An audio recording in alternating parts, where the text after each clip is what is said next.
ભક્ત થવાનું અવિવેકનું. સ્વામિનારાયણ હરે સંવત 1882 મહાસુદી બીજને દિવસ શ્રીજી મહારાજ સાંજને સમયે શ્રી વરતાલ મધ્યે શ્રી લક્ષ્મીનારાયણના મંદિરમાં ઉગમણી કોરની રૂપચોકી ઉપર ગાદી તક્યા નંખાવીને વિરાજમાન હતા ને સર્વ શ્વેત વસ્ત્ર ધારણ કર્યા હતા અને પોતાના મુખારવિંદની આગળ મુનિ તથા દેશ દેશના હરિભક્તની સભા ભરાઈને બેઠી હતી. પછી ઠાકોરજીની સંધ્યા આરતી થઈ રહી ત્યારે શ્રીજી મહારાજ બોલ્યા, જે સાંભળો, ભગવાનની વાર્તા કરીએ છીએ. જે આ જીવને જ્યારે ભરતખંડને વિશે મનુષ્ય દેહ આવે છે ત્યારે ભગવાનના અવતાર કાં ભગવાનના સાધુ એ જરૂર પૃથ્વી ઉપર વિચરતા હોય તેની જો એ જીવને ઓળખાણ થાય તો એ જીવ ભગવાનનો ભક્ત થાય છે. પછી એ ભગવાનનો ભક્ત થયો તેને ભગવાન વિના બીજા કોઈ પદાર્થને વિશે પ્રીતિ રાખવી ઘટે નહીં. શા માટે? જે ભગવાનના ધામનું જે સુખ છે તેની આગળ માયિક પંચવિષયનું સુખ છે તે તો નરક જેવું છે. અને જે નરકના કીડા છે તે તો નરકને વિશે પરમ સુખ માને છે, પણ જે મનુષ્ય હોય તે તો તે નરકને પરમ દુઃખદાયી જાણે છે. તેમ જેને ભગવાનની ઓળખાણ થઈ તે તો ભગવાનનો પાર્ષદ થયો ને તેને ભગવાનનો પાર્ષદ મટીને વિષ્ઠાના કીડાની પેઠે માયિક પંચવિષયના સુખને ઈચ્છવું નહીં. અને જે ભગવાનનો ભક્ત હોય તે તો જે મનોરથને કરે તે સર્વે સત્ય થાય છે. માટે ભગવાન વિના બીજા પદાર્થને અણસમજણે કરીને જે ઈચ્છે છે એ જ એને મોટો અવિવેક છે. તે સારું, જે ભગવાનનો ભક્ત હોય તેને તો 14 લોકના જે ભોગ સુખ છે તેને કાકવિષ્ટા તુલ્ય જાણ્યા જોઈએ અને મન કર્મ વચને કરીને ભગવાનને ભગવાનના ભક્તને વિશે જ દ્રઢ પ્રીતિ કરી જોઈએ અને એમ સમજવું જોઈએ જે ભગવાનનો ભક્ત હોય ને તેને જો કદાચિત ભગવાન વિના બીજી વાસના રહી ગઈ હોય તો તે પણ ઇન્દ્ર પદવીને પામે કાં બ્રહ્મલોકને પામે, પણ પ્રાકૃત જીવની પેઠે નરક 84માં તો જાય જ નહીં. ત્યારે જે યથાર્થ ભગવાનનો ભક્ત હોય તેનો જે મહિમા ને તેનું જે સુખ તે તો વર્ણવ્યામાં જ કેમ આવે. માટે ભગવાનનો ભક્ત હોય તેને તો ભગવાનમાં જ દ્રઢ પ્રીતિ રાખવી. ઇતિ વચનામૃતમ. એ રીતે વરતાલ પ્રકરણનું 19મું વચનામૃત જે તે થયું.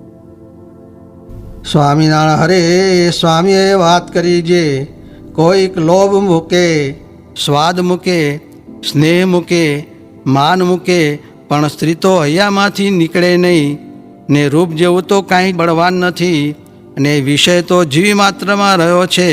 તે તો મોટા અનુગ્રહ કરે ત્યારે ટળે, પણ તે વિના ટળે નહીં. સ્વામિનારાયણ હરે સ્વામીએ વાત કરી, જે શાસ્ત્રમાં ભગવાનને સમદર્શી કયા છે તે ખરું નથી, કારણ કે ભગવાન તો ભક્તના છે પણ અભક્તના નથી, માટે સમદર્શી નથી. સ્વામિનારાયણ હરે સ્વામીએ વાત કરી, જે પ્રગટ ભગવાન મળ્યા છે તેથી પરિપૂર્ણ કલ્યાણ માનવું પણ અધૂરું માનવું નહીં. ને સાધન કરવા અથવા સાધુ થવું એ તો બધું વિઘ્ન ન થાય તેને અર્થે છે, પણ ઉપાસનાની દ્રઢતા રાખીને વળગી રહેશો તો પાર પડી ગયું છે. અને જેવે રૂપે ભગવાન મળે તેનું ધ્યાન ભજન કરવું તે પુરુષોત્તમ ભગવાનને મેળવી દે. સ્વામિનારાયણ હરે સ્વામીએ વાત કરી, જે મહારાજે અનેક પ્રકારના સાધન નિયમ બતાવ્યા છે, તેમાં મુખ્ય બ્રહ્મચર્ય છે. અને મહારાજનો અવતાર થયો છે તે તો મૂળ અજ્ઞાનનો નાશ કરવાને અર્થે થયો છે. તે તે અનેક પ્રકારથી ફેરવીને એ વાત સમજાવશે. તે મૂળ અજ્ઞાન શું? 3 દેહથી જુદું પોતાનું સ્વરૂપ ન સમજે ને ભક્તિ કરે એ જ છે. ને આ વાત કરોડ જન્મ ધરે પણ સમજાય નહીં. મોટા સાધુ સમજાવે ત્યારે સમજાય. સ્વામિનારાયણ હરે સ્વામીએ વાત કરી જે મારે કાને બહુ ભારે શબ્દ કોઈ સંભળાયા, તેથી હૃદયમાં ચક્કર ચક્કર થઈ તે જ દેખાઈને બેસી ગયું. પછી જાણ્યું જે પુરુષોત્તમપણું આપણે સમજાયું. સ્વામિનારાયણ હરે સ્વામીએ વાત કરી જે પંચમ સ્કંદમાં જળ ભરતના વચન છે જે અમારે મતે વેદોક્ત માર્ગ નથી એમ વાત કરી. તે ઉપર ઠક્કર મંજીએ પૂછ્યું જે એને શું રહ્યું? ત્યારે સ્વામી બોલ્યા જે આત્માને પરમાત્મા બે ને આપણે પણ એવા થવું છે. સ્વામિનારાયણ હરે સ્વામીએ વાત કરી જે આપણામાં કેટલાકને બ્રાહ્મણની ક્રિયા હોય, સોનીની, વાણિયાની, કણબીની, કોળીની, ક્ષત્રિયની એવી જુદી જુદી ક્રિયાઓ હોય. તે ક્રિયા સામું જોઈએ તો મોક્ષ થાય જ નહીં. માટે તે ક્રિયા સામું જોવું નહીં, ભગવાન સામું જોવું. ભગવાનની આગળ ક્રિયાનો શો ભાર છે ને વાસનાનો શો ભાર છે? માટે હરિભક્તમાં તથા સાધુમાં રજોગુણી, તમોગુણી ને સત્વગુણી ક્રિયાઓ હોય તે જોઈને અવગુણ લેવો નહીં. જેને ભગવાનનો આશરો થયો છે તે તો ગુણાતીત થઈ રહ્યો છે. ને રજોગુણી, તમોગુણી ને સત્વગુણી એ 3 પ્રકારના જીવને ભગવાનનો સંબંધ થાય તો ગુણાતીત થઈ જાય છે. સ્વામિનારાયણ હરે સ્વામીએ વાત કરી જે રાજાને પાણી ન પાયું તો પણ સંકલ્પ કર્યો હતો, તેથી તેને ગામ આપ્યું. તેમ જીવ પોતાના સ્વભાવ મૂકતા નથી, તેમ ભગવાન પણ પોતે જીવનો મોક્ષ કરવાનો સંકલ્પ મૂકતા નથી.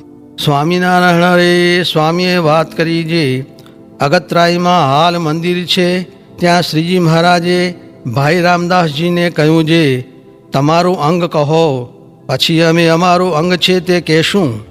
પછી રામદાસભાઈએ પોતાનું અંગ કહ્યું જે 3 અવસ્થામાં જીવાત્માને વિશે તમારી મૂર્તિ તેજે સહિત અખંડ દેખું છું, એવું તમારી કૃપા થકી અખંડ વર્તે છે. પછી શ્રીજી મહારાજે પોતાનું અંગ કહ્યું જે અક્ષરાધિક મુક્ત તથા પુરુષ, કાળ, માયા, પ્રધાન પુરુષ તથા અનંત કોટી બ્રહ્માંડના ઈશ્વર તથા સર્વે વિભૂતિઓ તથા સર્વે જીવ એ સર્વેનો નિયંતા ને સર્વેનો કર્મ ફળ પ્રદાતા તે હું એક જ છું. ને તે સર્વેના સ્વરૂપ, સ્વભાવ ને ગુણ તેને અખંડ દેખું જાણું છું. પણ એ સર્વે જે અક્ષરાધિક તે મારી મૂર્તિનો મહિમા જેમ છે તેમ દેખવા જાણવા સમર્થ નથી. ને હું પણ મારી મૂર્તિના મહિમાના અંતને પામતો નથી.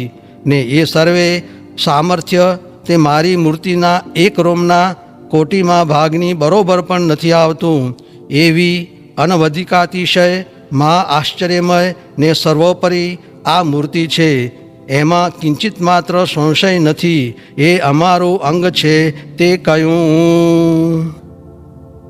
સ્વામિનારાયણ હરે સ્વામીએ વાત કરી જે વરતાલે ઉગમણા બંગલાને વિશે શ્રીજી મહારાજને ઝવેર ભક્તે પૂછ્યું જે હે મહારાજ, અક્ષરધામને વિશે ભગવાનની મૂર્તિ કેવી હશે? ત્યારે શ્રીજી મહારાજ બોલ્યા જે આ પ્રત્યક્ષ અમે બેઠા છીએ તેવી જ અક્ષરધામને વિશે ભગવાનની મૂર્તિ છે. ત્યાર પછી તે ભક્તે ફરીને પૂછ્યું જે હે મહારાજ, કૃપા કરીને જેવી અક્ષરધામને વિશે મૂર્તિ છે તેવી દેખાડો. ત્યારે તે ભક્તને શ્રીજી મહારાજે સમાધિ કરાવીને અક્ષરધામને વિશે પોતાની મૂર્તિનું પ્રત્યક્ષ પ્રમાણ દર્શન કરાવ્યું. ને અનંત કોટી મુક્ત તથા અનંત ઐશ્વર્ય તથા અનંત શક્તિ તેનું દર્શન કરાવીને પોતાના સ્વરૂપનો પ્રત્યક્ષપણે સર્વોપરી નિશ્ચય કરાવ્યો. એવી રીતે શ્રીજી મહારાજે ઝવેર ભક્તને પોતાનું ઐશ્વર્ય દેખાડ્યું.